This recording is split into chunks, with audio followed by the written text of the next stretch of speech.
Ladies and gentlemen, welcome back to another episode of Couple of Nukes. As always, I'm your host, Mr. Whiskey, and today we are here with Ms. Natalie, founder of Lift Oneself podcast, and she goes by NatNat, and she is here to lead us in a meditation before we begin, and then we are going to discuss some awesome advice for y'all to help with your mental health and other aspects of life. So, Ms. NatNat, would you please lead us in that?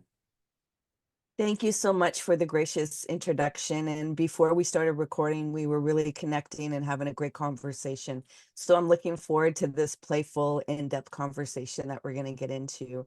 And like you said, before we start that, I would be honored to guide us into a meditation so we can ground ourselves and meet each other in our breath. And for the listeners, a lot of you listen to a podcast while driving. So safety first, people. As I asked Mr. Whiskey and myself to close our eyes, keep your eyes open. Yet the other prompts you're able to follow through with whatever you're doing so that you can benefit in that grounding exercise for yourself. So, Mr. Whiskey, I'll ask you to get comfortable in your seating.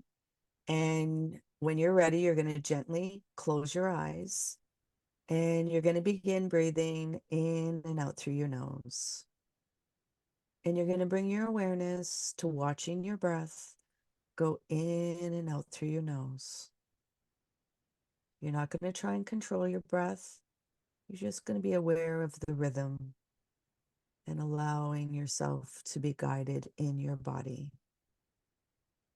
There may be some sensations or feelings coming up. It's okay. Let them come up. You're safe to feel. You're safe to let go. Surrender the need to control. Release the need to resist and just be. Be with your breath. Drop deeper into your body. By now, there may be some thoughts or to-do lists or a little language going on in your mind, and it's okay. Gently bring your awareness back to your breath, creating a space between your awareness and the thoughts, and going deeper into your body,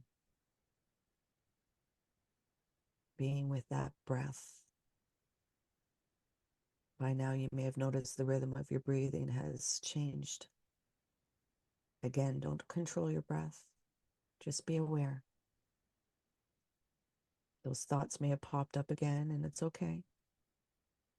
Bring the awareness back to your breath, beginning again, creating a space between the awareness and the thoughts, and going deeper into your body.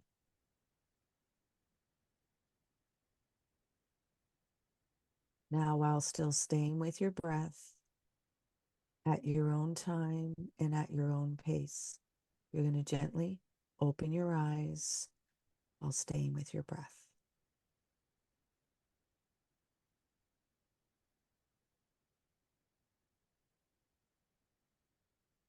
How did you experience that? That was amazing. I'll get into it personally because I think what I'm going to say is relatable to a lot of people, which is I am a person who has a very hard time relaxing on my own. I am an overthinker. I am, and you said things to address it directly. As soon as we started, I was controlling my breathing, and then you were like, "Don't control it, just let it be, but be aware of it." And initially, it was very difficult for me to be aware of it without controlling it. It was like once I was aware of it, now I got to regulate it. But through your coaching, I was able to let it go and then started thinking about stuff. And you were like, no, no, put it away. And I was like, okay. And then it started right when it started to come back to the surface. You said it may have popped up again, put it back away. I was like, is she reading my mind right now? But I think it's very common in people, especially people who don't do it often. It's actually always been an issue for me when I used to run varsity cross country. The coach would always, say, Mr. Whiskey, you're so tense. I run like I'm ready to fist fight someone. But for me, my running is my stress relief. And so I do have a lot of negative and angry thoughts going through my head. And every few feet, I'll remember I gotta relax, gotta loosen up, and Cars 3, the movie, they actually were training one of the racers, like imagine your clouds, and because it does hinder your speed, it locks up your core and mobility. And I think that goes into meditation work as well. And just in general, relaxing. I think a lot of people now more than ever, we have so many stressors. I feel like people nowadays are playing a lot more roles in life than they were previously, just because Mhm. of the way, the cell phone technology and social media has revolutionized the world. And luckily, as you guided me through that, thanks to the help of this background I have, I did imagine I was in a sunny field and there was just butterflies, very gentle. And I pictured them also because you know, I don't know, it was just very relaxing. They're just going through life, doing their thing. They're not thinking about taxes, or anything like that. But NatNat, I mentioned butterflies were kind of incorporated into your show and, kind of your lifestyle. What brought that into your branding, the idea of the butterfly? Well, the butterfly has a very empowering story. It's about transformation. And unfortunately, everybody wants to be a butterfly, yet they don't understand the journey of the cocoon. Mm, And, they don't want to be the caterpillar, yet you have to incorporate it all. The cocoon is where the caterpillar has to eat itself. And the journey of that yeah, caterpillar eating itself, I'm sure in the moment it's like there's nothing good that's going to come out of this. Yet you have to trust in the process of what is being developed, that you don't even see what's possible. You don't even know the transformation. Yet also with the butterfly and the transformation, everybody's like glorious and loves to see the butterfly. Yet the butterfly has a very limited lifespan. And it also no longer can eat food through its mouth. It has to only suck on nectar. So it really shows that, okay, you want this grandiose, yet understand that there's going to be changes in your lifestyle, changes in the way wow. that you relate with yourself. And I gave that image because people love to see the butterfly. So it invites them in. Yet then I present the whole cycle, and we go through this cycle continuously through life. Yeah, People would like just arrive at the butterfly and there's no more. And it's like, unfortunately, life is impermanent, and you're going to have these experiences that are going to bring you through this transformation. And when you're in that cocoon and, it's dense and it's painful and it's dark, it's to remind yourself, I've been through this cycle. And that's why communities need it also, to remind you that even though it feels this dense, there's capacity within you, there's right. growth within you.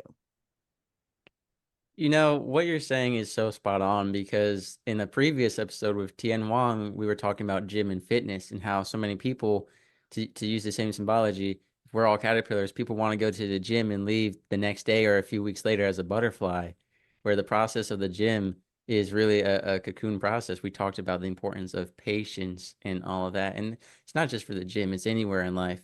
For example, I'll talk about the podcasting industry since we're both podcasters out of 4 million podcasts, only about, 300,000, 400,000 are active. We've lost 55,000 podcast. Well, we've lost our shows, not them, since Yeah. since June, Alex put out that there's about 55,000, 13% decrease in the podcast. And he said it's about 593 independent podcasters that leave every day you Mhm. know. So I bring that up because a lot of people, because of the pod fade is the term for that, people think, all right, I'm going to start a podcast. In fact, I had a guest on my show, a great guy. He admitted that he started a podcast because he needed money. And he realized that you don't just start making thousands or millions the next day. He goes, I really needed money. So I started a podcast thinking that, yeah, there are podcasters out there making some of them or Yeah. social media influencers. Same thing, with all this content creation. I've seen social media influencers who are making 30, 40, 100,000 a month. But and sometimes you know what? It is a miracle. You are your cocoon is a shorter time period just because right place, right time, Part of making your cocoon is having the ideal environment. I think sometimes people want to try to force the change when they're not ready yet. A caterpillar needs to mature a certain amount, but I think a lot of us want to rush that cycle. And I think the most important part that you spoke about, which I don't think a lot of people focus on, a lot of people are like, caterpillar, cocoon, butterfly. A lot of people don't look at now that you're a butterfly, there are pros and cons. And I think that's very realistic to the actual world. Like, for example, I'll use celebrities, even though they're a more out there example.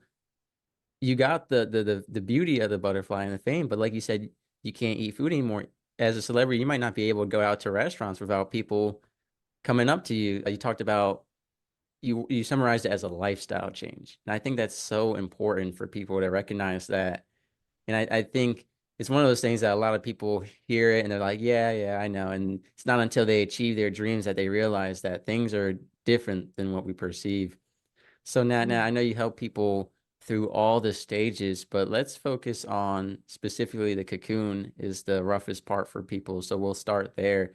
I know you specialize in helping people turn anxiety into power and helping with that inner healing and that inner discovery. So can you kind of tell us about with your personal journey first, the cocoon phase that you went through to bring you to the butterfly you are today to now help mentor all the caterpillars out there?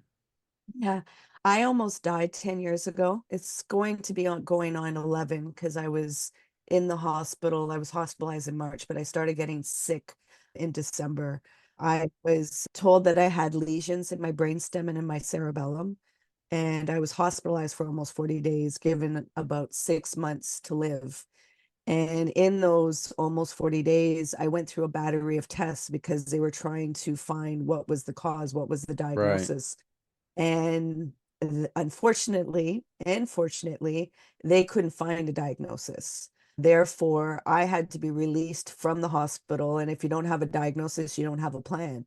So I was Yeah. put into the wilderness of like, what is this? And really having a different relationship with death, having a different relationship with life, and really having to go within because externally, those that I look to for help were not able to give me the help needed. Right. So thankfully, a year after that, and I was a solo parent to three boys at the time. And when I was in the Mm. hospital, I have twin boys that were 4, and my oldest was 18. So being released, my body had like, completely shut down. And Right. so having to get back the energy just to be able to parent twin boys that were very hyperactive Yeah. because they were traumatized by, the environment also of what the experience was of seeing their mother. Yeah, of Uh, course. the meditation allowed me to go more profoundly in and really understand the nervous system more in depth and understand the trauma and how I interpreted the experiences and how I developed an identity and coping mechanisms to be able to survive in those environments. And so by doing the meditation and doing those somatic releases in my body, it allowed me to release those defense mechanisms of that nervous system and be in my vulnerability, be honest to myself, not who I'm trying to pretend to be to the world, and to feel a sense of belonging with other people. And while still parenting these young twins that allowed me to really see for myself the highest spiritual practice I could have was the parenting because they reflected back a mirror to see myself. And a Mm. lot of parents may not want to admit to that. Right. Yet, if they allow themselves to, there is such that's where the change is. Not always blaming the child that there's something wrong with them, actually taking accountability of what am I seeing? What am I reflecting? What Amen to is being that. reflected back to me? That, when our children are going through stages, we relive our childhood through them.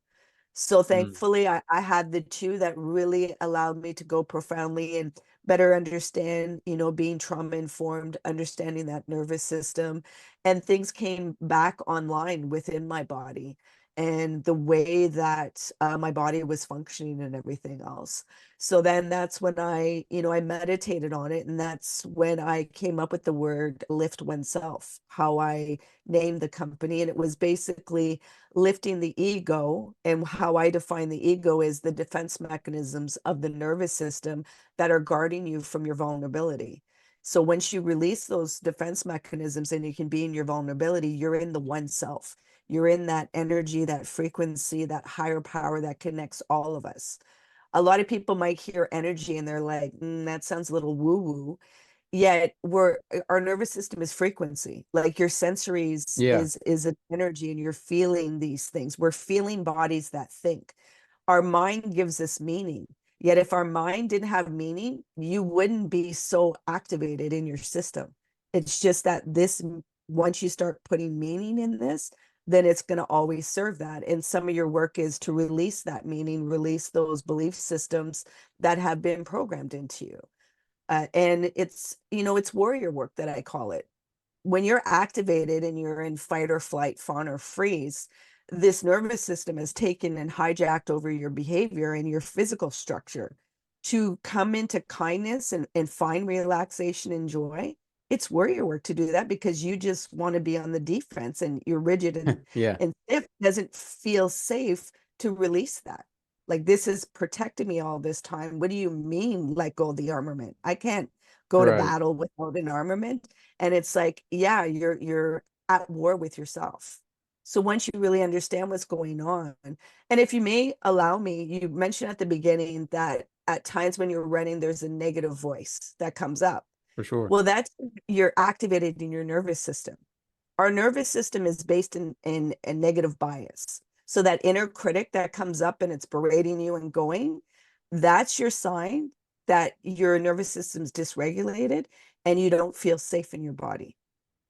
Mm, So being able to question that of, what are you actually feeling? We don't know how to identify our emotions. We don't even know how to identify just to say, I'm afraid or I feel helpless. And once we can do that, then the body's like, oh, you're recognizing me, like you're listening to me now. And then you can meet it and then see what actions you can take. What we usually do is just go on the autopilot of the habit of, this is how I'm going to deal with this. And change is being able to face that and go through it and integrate it and rewire your nervous system to be able to relate with yourself in a different way. Yet the biology, it doesn't feel good when you're constricted and your heart's palpitating and your mind is right. swirling and you feel like everything's unsafe. It's because you don't feel safe in your body and something has triggered you and activated you. Well, what you're talking about, and going back to the being honest to yourself and not who you want to be or who the world wants to be. I think that's an important discussion now more than ever. There is this huge, call almost a war of genuineness and authenticity versus, what is trending, what society wants. And I'm sure it's always been that way, right? But with the expansion of social media, it's allowed people to live more than one life at a time with their online persona and their real life, or both merge. There's a lot of complications going on. There's a lot of people who are not being who they really are because it pays. And Yeah. that's something that's gone on for a long time, but social media has opened up so many more opportunities for that. And so a lot of people aren't being honest with themselves. And then you talk about being defensive, feeling safe. And I think we live in such a negative world now, in such a, I want to say like a hostile world. And I don't mean physically, but I recently did a sermon on my other podcast about social media and how most comment sections on certain platforms, it's just negativity. It's just sexual perversion. It's just hate. It's not, and I went into the difference between, constructive criticism is good, right? What I'm just seeing is just hate and arrogance and perversion. And it depends on the platform. What's interesting is, I'm not really big on social media at all, but I look at all my friends who are on social media and I will look through the comment sections of the same kind of posts on different platforms. And you'll have one community that's super supportive, it's nothing but love. And then you'll have one that's just hate and perversion and negativity. You'll have one where people don't comment at all. And these platforms are attracting those same people. And what you have is you're creating cultures of negativity. And there's just, even if not on social media, people today are just so judgmental. People are not, even if you look at not even just politics, but any debate or disagreements, people are not respectful. People are very hateful, very excessive. And so I think a lot of people don't feel safe in their bodies because they live in a hostile world. The reason people can never relax is between the social media at home, and then people out in the world, everywhere they go, they feel like there's someone after them. And I think it's hard for people to let go of that. Like you're saying, let the defenses down and say, I'm safe. These people can't actually hurt me. I think it goes into what you pay attention to and what you value as that should affect you. Should these comments online actually affect you, or should what other trends are happening or what other people are doing affect you? So, Nat, what's your opinion on all of that? Well, to put it bluntly, social media is fear porn. It activates the nervous system. And when the nervous system's activated, you can go into a spiral and it's very difficult to come out of that negative bias. And when it's just Yeah. being fed, it just propels and it just goes and there becomes this addiction. And no, more and more neuroscientists are letting us know how it's impacting our dopamine receptors. And Oh, so for when those sure. are depleted, then you're just going to social media to get that refuel, but you're not realizing you're not taking the power of choice of what you're going to consume. People are just openly Almost consuming. addicted. They are. We They all are. are. It is part of our addiction. So to tell people they should be this and that, it's very easy to say. It's Yeah. okay. Can you be honest about the addiction? Can you be honest of what you're consuming and what parts of your personality it brings out? Because, yeah, everybody can be a totally different person online. But then Yeah. when you're face to face with somebody, there's a different type of filtering and connection that you have to be. Yeah. And so it's really having to empower people of how do you want to show up in the world? Like this persona, if you don't want to care, then recognize that that's going to start to develop in your personal life.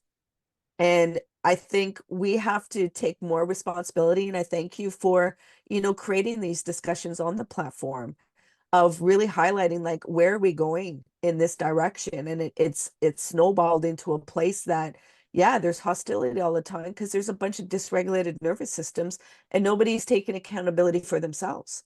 It's much easier to blame and critique and judge other people. Yeah. Like we judge ourselves 24/7.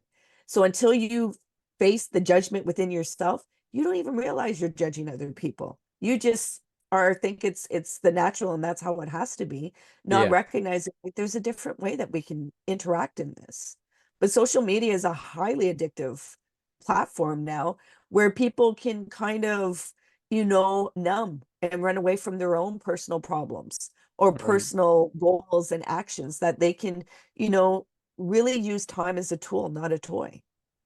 Well, and I feel like that's what TV used to serve as if in video games. But when you were running away from your problems in your life, and I'm not saying it's negative to have a fun hobby to escape to. The issue is the difference between television watching and what it offered to social media is social media, you're interacting with other people, you know, whereas television, if you were just escaping from who you were, it was you were taking out on fictional characters or relating to fictional characters, and now it's different. And you talk about the addictiveness of it.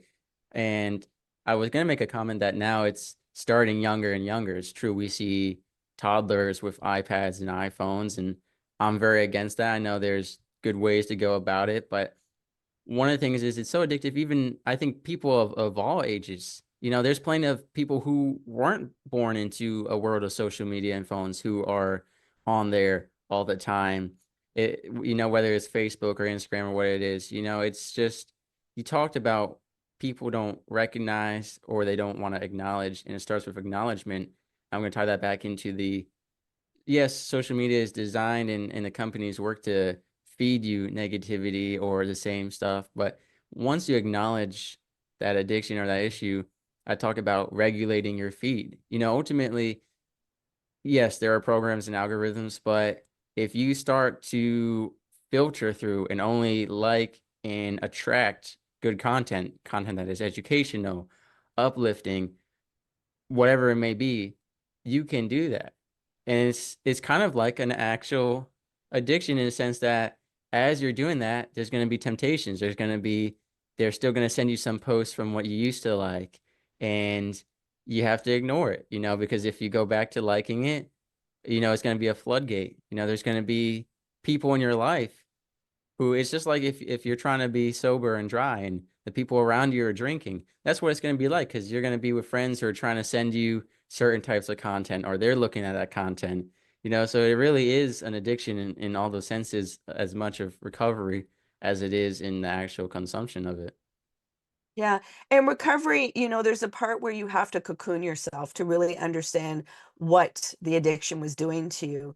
And once you have an understanding of why you cannot do these things, then you can put yourself back into situations where alcohol is around, yet you also have made a commitment to yourself that you understand why it does this. And when it pulls at you, then you either have to go into solitude for a little bit more to strengthen that muscle of commitment towards yourself, because a lot of people think that if I just remove everything, all the stuff will be okay. But yet, once it comes back in your perimeter, everything spirals out because you really didn't do that inner work to understand, why Right. am I addicted to this? Why is it soothing the pain?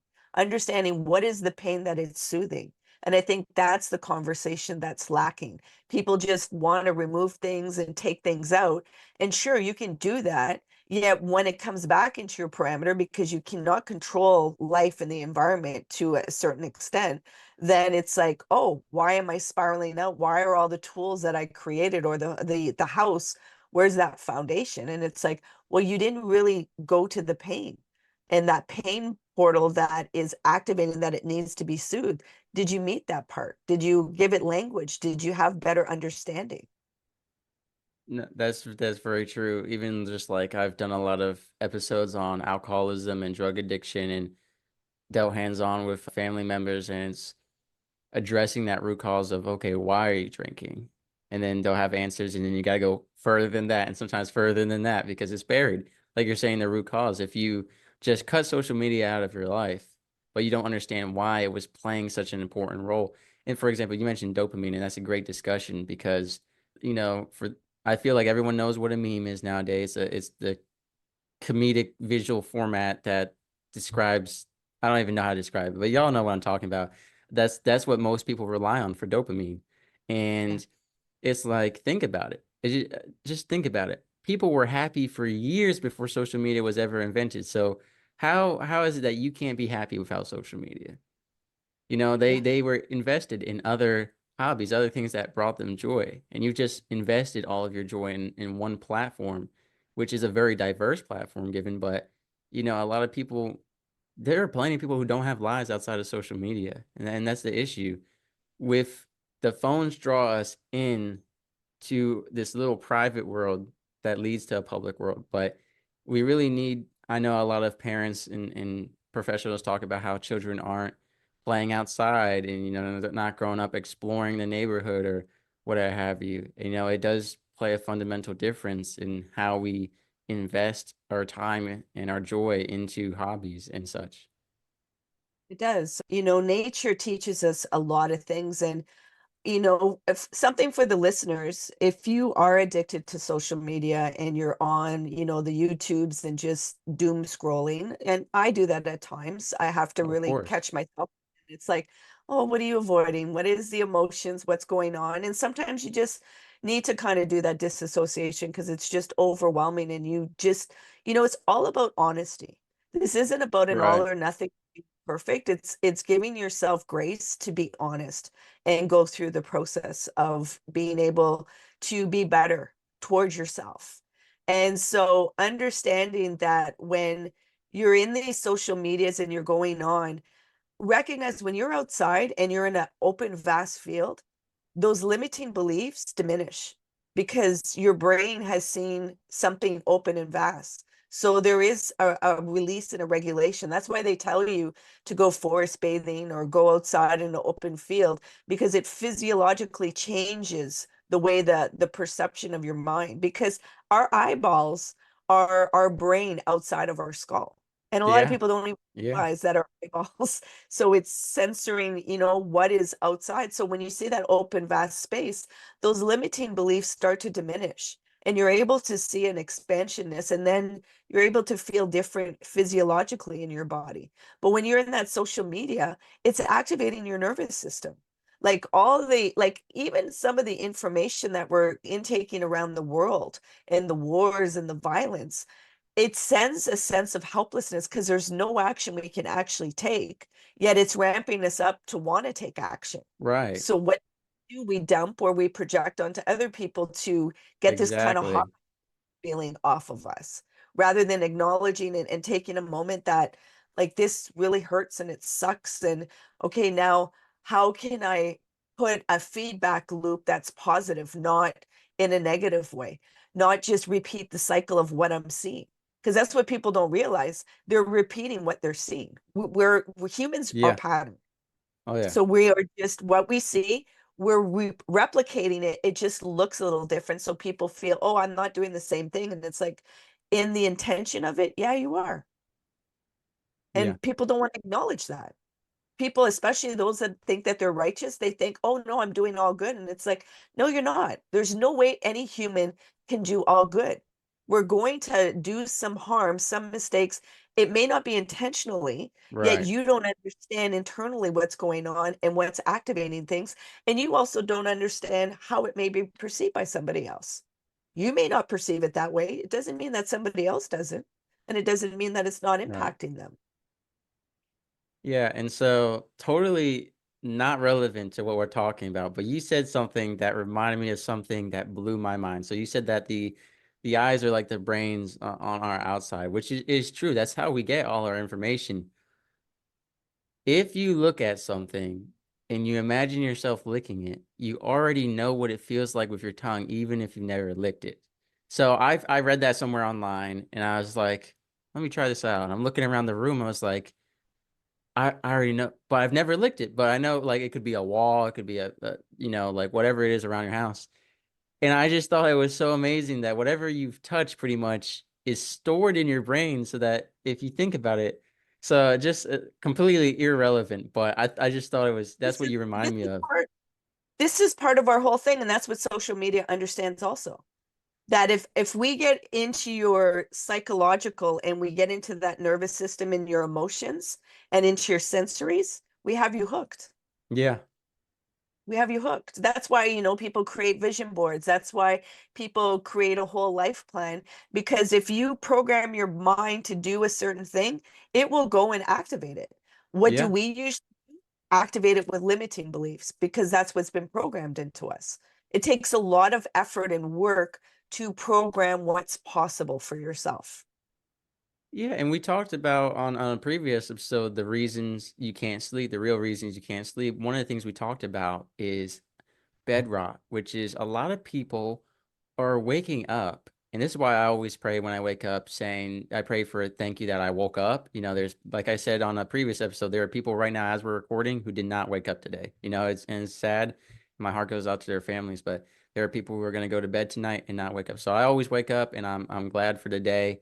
And I start with gratitude and appreciation for life because I want to start positive with energy. There's so many people who are starting negative.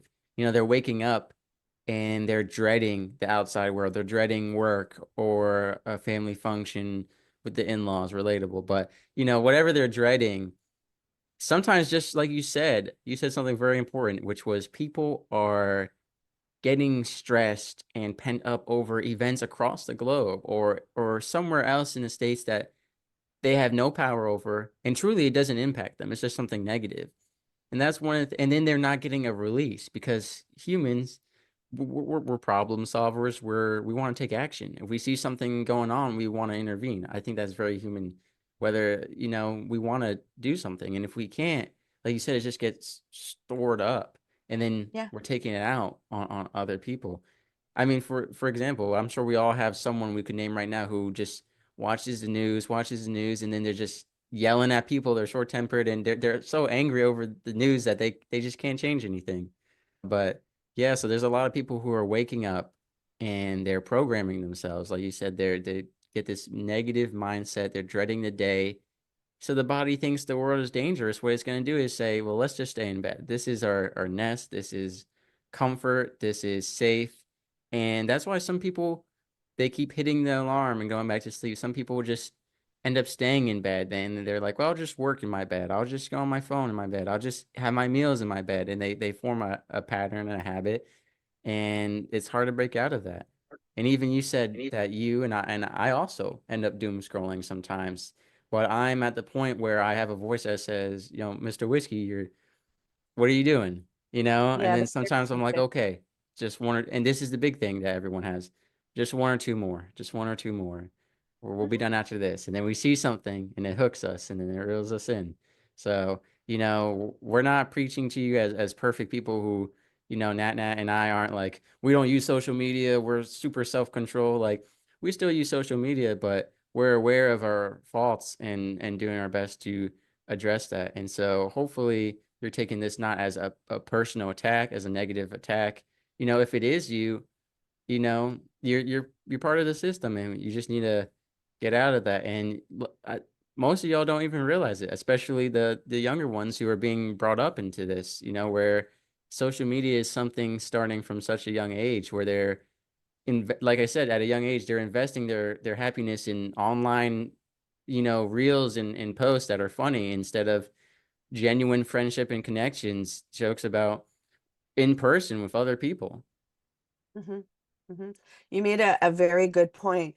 And also on the gratitude, I know some people are like, yeah, yeah, gratitude. And I am one of those people too. I think we also have to allow the negative bias to be written down. So what I give as an exercise to Yeah. some people is doing the worry dump. So allow Mm, yourself to, program a certain time of day that you will give 5 or 10 minutes to write down everything that you're worried about or angry or whatever. And you give it all your attention, that part. And then throughout the day, whenever that comes, you write it down, but then you tell your body this isn't the time.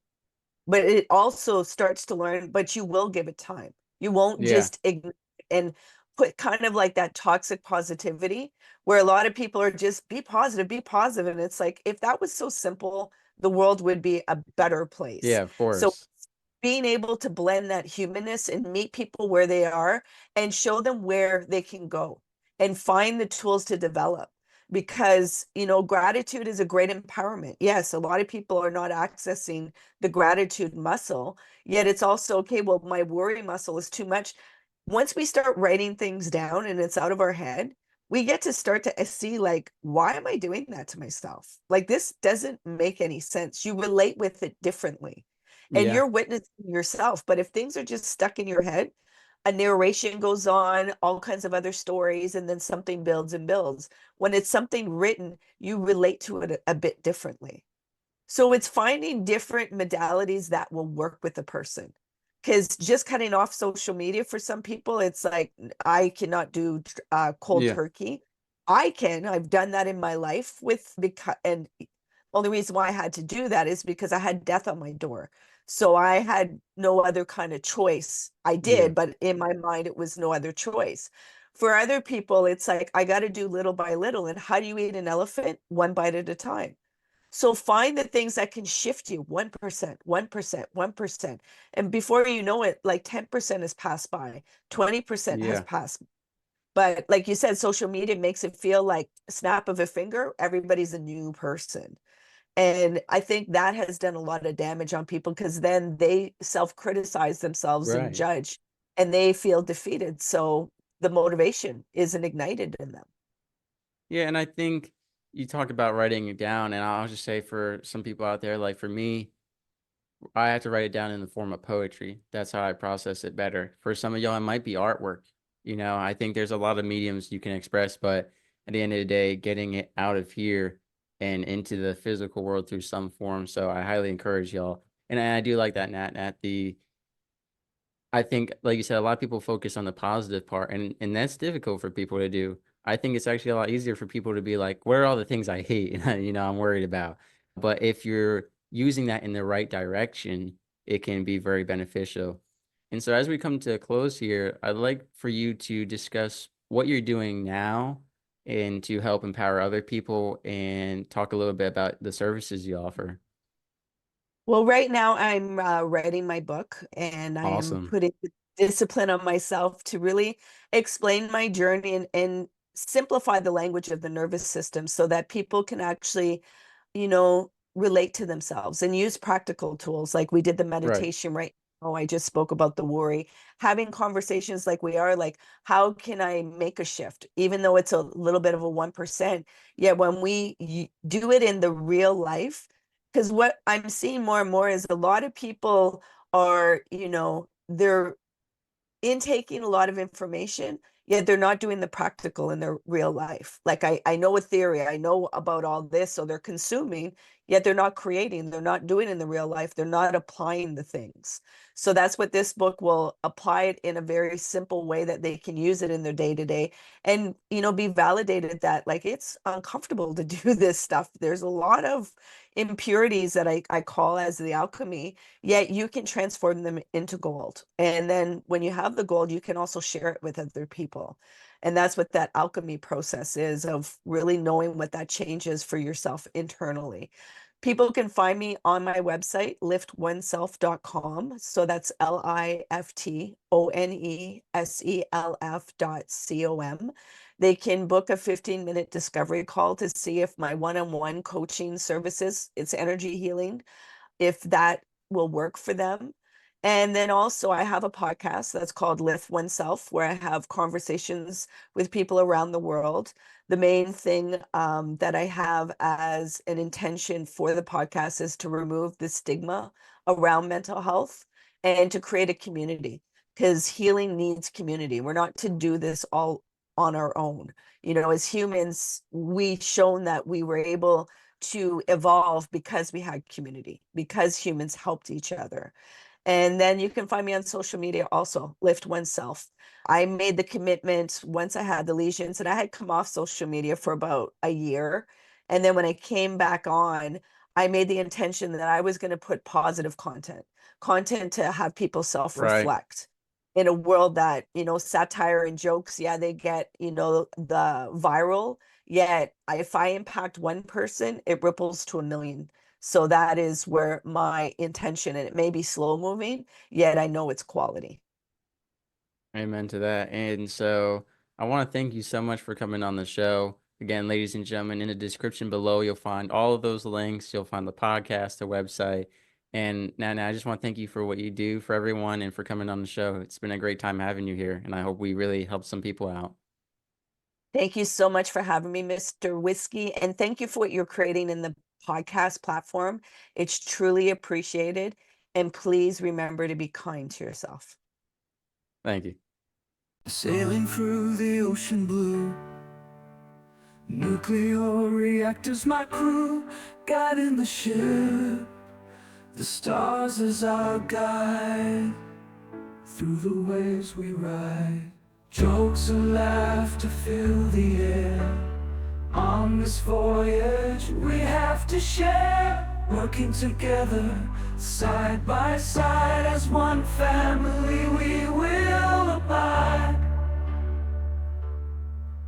In the heart of the ship we reside, nuclear operators with pride, powering the vessel with every stride. Our mission, a source of great pride.